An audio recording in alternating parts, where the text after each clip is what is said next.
ખ્યાલ છે બધા ઘેરે હાજે ધૂન બોલતા જ પહેલાં થોડુંક વાંચન કરે.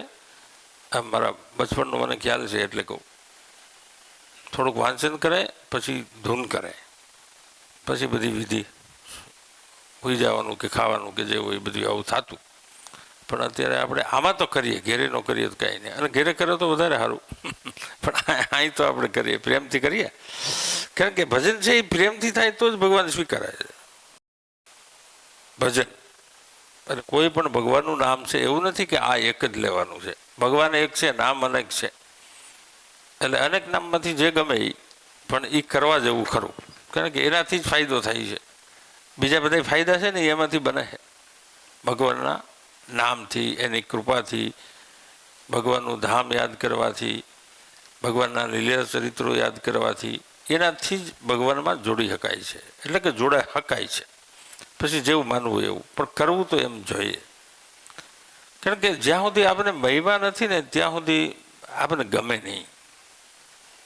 દાખલા તરીકે કાંઈ વ્યવહારિકતા હોય તો આપણને ગમે એટલે શું થાય, જાય ને આખું ઘરે ન કરે એને દુઃખ લાગે, એવું થાય ને.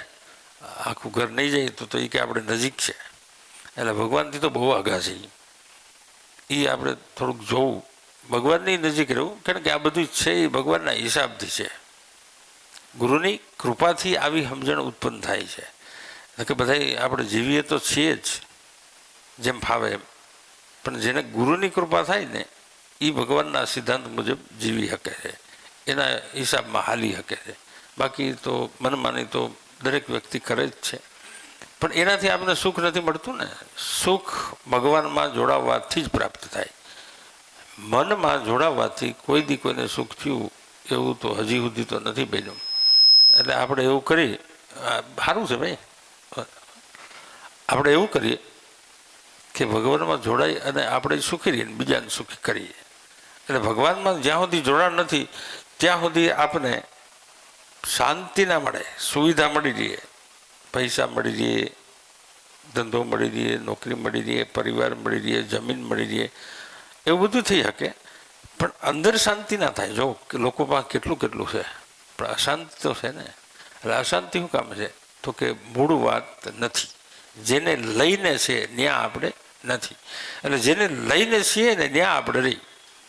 દાખલા તરીકે એક ઘર હોય ને તો એનો મુખ્ય માણસ હોય એને બધા સ્વીકારતા જ હોય, નકર બીજું કંઈક થાય એમ થાય ને. તો આપણે ભગવાનને સ્વીકારવા જ પડશે, આજ નહીં તો કાલે, ગમે ત્યારે.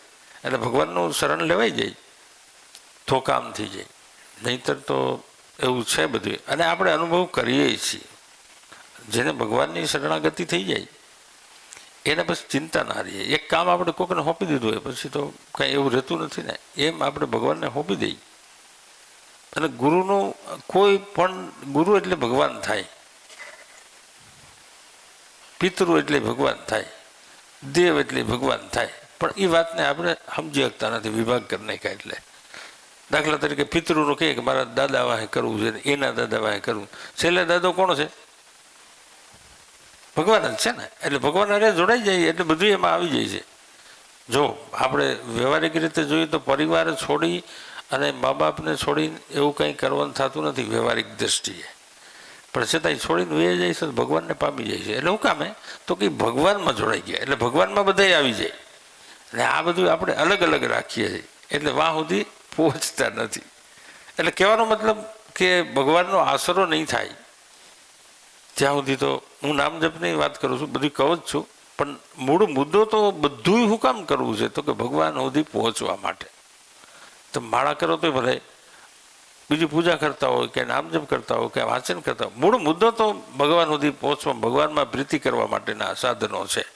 એટલે ભગવાનમાં પ્રીતિ થાય એવું આપણે કોશિશ કરવી, એવી મહેનત કરવી, અને પછી ગુરુની કૃપા થાય એટલે ભગવાનને મળી જાય.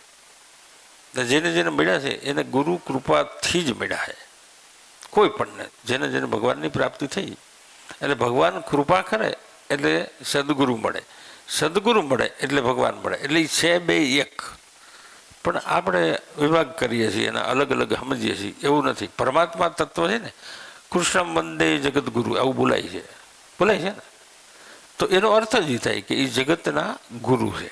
તો એણે જેમાં પ્રવેશ કર્યો છે એ છે, એટલે આપણે એને પ્રગટ ભગવાન માનીએ છીએ. જે પરમાત્મા તત્વ છે એ જેમાં જાગૃત થઈ ગયું છે એને આપણે સંતો કહીએ, સદગુરુ કહીએ, પછી એને આપણે ઘણા પ્રકારથી એનું સંબોધન કરીએ છીએ, પણ મૂળ તત્વ છે એ પરમાત્મા છે. એટલે પરમાત્મા સુધી પહોંચવા માટે આપણે એમ કરવું જ જોઈએ. આજની તો કોઈ પણ જન્મમાં કરવું તો જોઈએ, કારણ કે છીએ એના, એટલે ગમે ત્યારે જવું તો પડશે જ. આપણે ભલે 5 મહિના સુધી ક્યાંક ફરવા ગયા હોય પણ ઘરે તો આવવું જ પડે ને પાછું ગમે ત્યાંથી. એમ આપણે ઘરે તો જવું જ જોઈએ. એટલે ઘરને યાદ રાખવું જ્યાં જાય ત્યાં, કે આપણે ક્યાં રહીએ છીએ, આપણું ગામ કયું છે, આપણે કેના છીએ, આ બધું યાદ હોવું જરૂરી છે ને. એટલા માટે ગુરુ મહિમા બતાવ્યો છે. તમે વિચાર કરો કે ભગવાનની પ્રાપ્તિ ગુરુ કરાવે છે. એટલે આ ગુરુ વિશે થોડુંક કહું છું. તો કોણ મોટું છે? બહુ વિચારીએ તો ભગવાનની પ્રાપ્તિ ગુરુ કરાવે છે. આવું તો આપણે શાસ્ત્રમાં સાંભળીએ છીએ અને બધાને મોઢે સાંભળવામાં આવતું હોય. તો એનો અર્થ એમ થાય કે ભગવાન છે એ જ ગુરુ તત્વ છે. એટલે કીધું છે કે કૃષ્ણ વંદે જગત ગુરુ. આખા જગતના ગુરુ પરમાત્મા છે. અને જેણે જેણે એને સાધી લીધા છે એને આપણે ગુરુ કહીએ છીએ, એને આપણે સંતો કહીએ છીએ.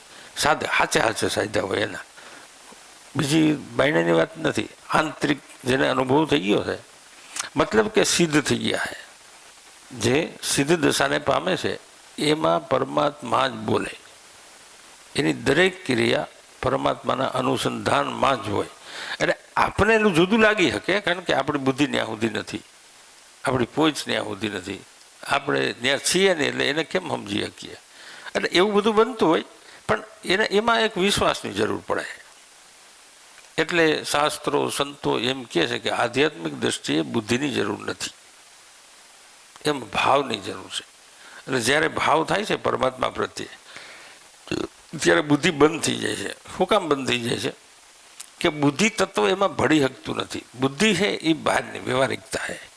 એટલે એનાથી તમે વિવેક પ્રાપ્ત કરી શકો, બીજી સિદ્ધિઓ પ્રાપ્ત કરી શકો બુદ્ધિ દ્વારા, પરમાત્મા નહીં. પરમાત્મા એક ભાવથી પ્રાપ્ત થાય છે, ભાવ સિવાય એમાં બીજું કંઈ નથી. તો આપણે એમ કહીએ કે આપણે ભગવાનમાં તો ભાવ છે એવું માનીએ છીએ, તો ખરેખર ભગવાનમાં ભાવ હોય તો ભગવાન જેવું આપણામાં કંઈક હોઈએ ને. તમે ખાલી એક આ પિક્ચરના એક્ટર હોય એમાં તમને ભાવ થઈ જાય તો તમે એવા વાળ રાખો, એવા કપડાં પહેરો, એવું હાલો, એવું બધું કરો તો એવા ગુણ ઉનાય આપણામાં આવે કે ના આવે? એમાં ભાવ હોય તો. એટલે એ ખાસ વિચારવા જેવું છે કે પરમાત્મા હારે જોડાવામાં આવું હોય છે કે તમે જેની હારે જોડાવો ને એના લક્ષણો તમારામાં આવે આવે ને આવે. પછી સારું હોય તો ભલે ને ખરાબ હોય તો ભલે.